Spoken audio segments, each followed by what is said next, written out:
देवळाली मतदारसंघातील शिवसेना पक्षाचा AB form ज्यांना देण्यात आला होता ह्या राजश्री आहेरराव यांचं आज महायुतीच्या म्हणजे पक्षाने आदेश या ठिकाणी केलेला आहे आणि त्यांना देखील या ठिकाणी उपस्थित राहता आलं नाही आणि म्हणून त्या पक्षाने निवडणूक अधिकाऱ्यांना त्या ठिकाणी कळवलेलं आहे का ते आज या ठिकाणी उपस्थित राहू शकत नाही आणि म्हणून हे जे पक्षाने जे काही पत्र या ठिकाणी काढलं तर ते ग्राह्य धरून त्यांची माघार या ठिकाणी समजली जावी. पण निवडणूक आयोगाने अधिकाऱ्यांनी काय सांगितलं नाही, अधिकाऱ्यांनी सांगितलं का उमेदवाराला स्वतः उपस्थित राहावं लागतं, परंतु आता असे पक्षांनी महायुतीच्या माध्यमातून शिवसेना पक्षाने तसं निवडणूक अधिकाऱ्यांना त्या ठिकाणी कळवलेलं आहे.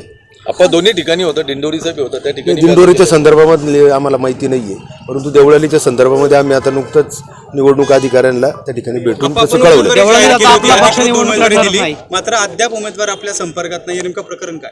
नाही, मला असं वाटतं का मागं गेले काही दिवसापासून अनेक ठिकाणी राज्यामध्ये अनेक ठिकाणी AB फॉर्म प्रत्येक पक्षाचे दिले गेले होते. त्याचं कारण असं होतं का शिवसेनेनेच महायुतीचा धर्म पाळायचा का, मग राष्ट्रवादी असेल त्यांनी कुठेही फॉर्म भरायचे या उद्देशाने त्या ठिकाणी फॉर्म भरला गेला होता.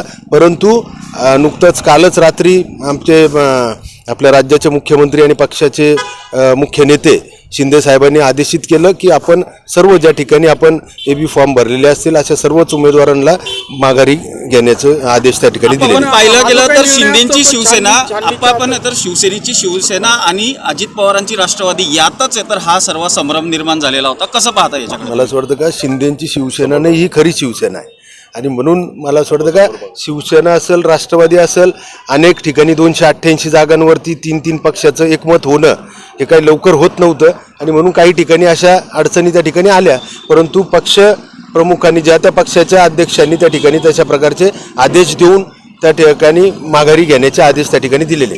मला असं वाटतं का शेवटी निवडणुकीचा माघारीचा दिवस ह्या 3 पक्ष एकत्र येणं, 3 पक्षाचे वेगवेगळे इच्छुक असणं, जागा कुठल्या पक्षाला सुटल्यानंतर 2 जण नाराज होणं ह्या गोष्टी मला असं वाटतं का शेवटच्या मोमेंटपर्यंत चालतात, परंतु शेवटी पक्ष आदेश हा महत्त्वाचा असतो आणि म्हणून सगळ्यांनी पक्ष आदेश मानून त्या ठिकाणी माघारी घ्याव्यात असे आदेश त्या ठिकाणी दिले. या दोन्ही मतदारसंघाचे जे उमेदवारांना AB फॉर्म हेलिकॉप्टरने आले होते आणि त्याची दखल निवडणूक आयोगाने घेतली, काय प्रकरण होतं सगळं? मला असं वाटतं की कुठलाही आता पहिली गोष्ट तर हेलिकॉप्टरमधून AB फॉर्म आले किंवा नाही त्याचीच आत्तापर्यंत चौकशी तसं काही स्पष्ट त्या ठिकाणी झालेलं नाही आणि जरी आले तरी ते समजा एखाद्या उमेदवार आता ते माघार घेणार असतील किंवा नसतील, जे काही नियमाप्रमाणे जी काही खर्च निवडणूक आयोगाकडे आपल्याला द्यावा लागतो तो द्यावा लागतो. मोटरसायकलवर आणले ना आम्ही, 2 व्हीलरवरती आले ना AB फॉर्म. नाही पण हेलिकॉप्टर इथपर्यंत येणार नाही ना, 2 व्हीलरवरच यावं लागेल.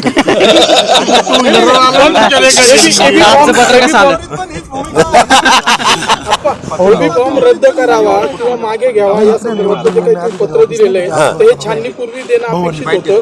आता निवडणूक अधिकाऱ्यांशी आम्ही जे काही बोललो होतो त्यांच्या म्हणण्यानुसार ते त्या चिन्हावरच निवडणूक लढवतील जर माघारी त्यांनी अधिकृतरित्या घेतली नाही तर. परंतु पक्षाचे मुख्य नेते आणि राज्याचे मुख्यमंत्री शिंदे साहेबांनी आदेशित केलेलं आहे का हे ग्राह्य धरल्या जाऊ नये आणि म्हणून आम्ही उद्या देखील पक्ष शिंदे साहेब आम्हाला आदेशित करतील आणि आम्ही महायुतीच्या प्रचारामध्ये त्या ठिकाणी सहभागी होऊ. उमेदवारावर विश्वास नाही का? नाही, मला असं वाटतं का प्रत्येक वेळेस आता उमेदवाराला तशा सूचना त्या ठिकाणी गेल्या होत्या, परंतु ते या ठिकाणी उपस्थित राहणं अपेक्षित होतं, परंतु ते का उपस्थित राहिलेले आम्हाला त्याबद्दल सांगता येणार नाही. आपण जर निवडणूक अधिकाऱ्यांनी रद्द केला नाही तर मग तुम्ही कोणाचा प्रचार करा? काय भूमिका असेल? आम्ही महायुतीचे उमेदवार, अधिकृत उमेदवार. मग आपल्या पक्षाचे बी तर चिन्हावर लढतील ना ते? महायुतीचे अधिकृत उमेदवार जे तिन्ही पक्षाच्या नेत्यांनी अधिकृतपणे सांगितलेले त्यांचा प्रचार शिवसेना या ठिकाणी आमच्या सर्व जाहीर त्या ठिकाणी देखील असणारे आणि धनुष्यबाण पण असणार. आम्ही सर्व जाहीर महायुती म्हणून सर्व जाहीरचं करणार. महाराष्ट्रामध्ये होऊ घातलेल्या विधानसभेत देवळाली मतदारसंघातून मी महायुतीच्या वतीने उमेदवारी अर्ज दाखल केलेला होता. खरं तर देवळाली मतदारसंघात महायुतीचे विद्यमान आमदार हे राष्ट्रवादी गटाचे असल्यामुळे उमेदवारी त्यांना गेली. भारतीय जनता पार्टीला उमेदवारी न गेल्यामुळे मी आज अपक्ष उमेदवारी केलेली होती. पण हिंदुत्व टिकण्यासाठी भारतीय जनता पार्टीचे आमचे प्रदेशाध्यक्ष यांनी मला सांगितले की महायुतीचं सरकार यावं आणि हिंदुत्व टिकावं, याच्यासाठी आपण थांबलं पाहिजे आणि निश्चितच येणाऱ्या काळामध्ये ते चांगल्या प्रकारची मला संधी देतील असं त्यांनी मला आश्वासन दिलं. म्हणून मी आज अपक्ष उमेदवारी अर्ज माघार घेतलेली आहे. एक बहीण म्हणून शुभेच्छा माझ्या त्यांच्या पाठीशी असतीलच, पण मी एक महायुतीची चांगली पदाधिकारी आहे आणि मी महायुतीत राहणार आणि महायुतीचंच काम करणार. आणि आत्ता गेली 5 वर्षापासून मी जे काही कार्य केलेलं आहे आणि महायुतीच्या माध्यमातून मी अनेक प्रकारचे गावामध्ये शासकीय निधीमार्फत कामं केलेली आहे. तरी मी आत्तापर्यंत महायुतीत आहे आणि महायुतीतच राहणार.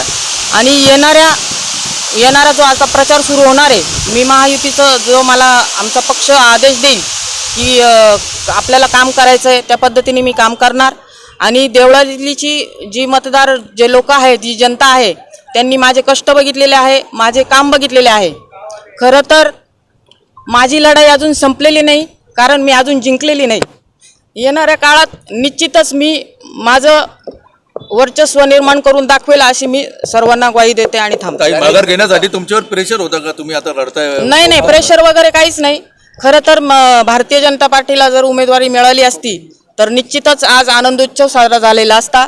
पण महायुतीची उमेदवारी ही राष्ट्रवादीला गेल्या कारणाने खरं तर मेहनतीला फळ आलं नाही असं म्हणावं लागणार आहे, पण फळ निश्चितच मला भेटेल अशी मला आमच्या प्रदेशाध्यक्षांनी ग्वाही दिलेली आहे. म्हणजे वडिलांबद्दल माझी कुठलीही तक्रार नाही. खरं तर निवडणूक लढणं ही लोकशाही आहे. माझा जन्म दाखला हा वडिलांच्या नावाने आहे, माझा जातीचा दाखलाही माझ्या वडिलांच्या नावाने आहे. आणि मी आत्तापर्यंत जसा मला मतदान करण्याचा अधिकार मिळालेला आहे, तो मतदान यादीमध्येही माझं तनुजा बबनराव घोलप असंच नाव आहे. या अर्थानं त्यांनी जी काही माझ्यावर टीका केलेली आहे याच्यावर मला कुठलंही त्यांना प्रत्युत्तर द्यायचं नाही आहे. हो, जे यादीमध्ये नाव आहे तेच मी माझं वापरणार. नाही, ते वडील आहेत, ते मोठे आहेत माझ्यापेक्षा, त्यांच्या विरोधात मला कुठलीही तक्रार नाही.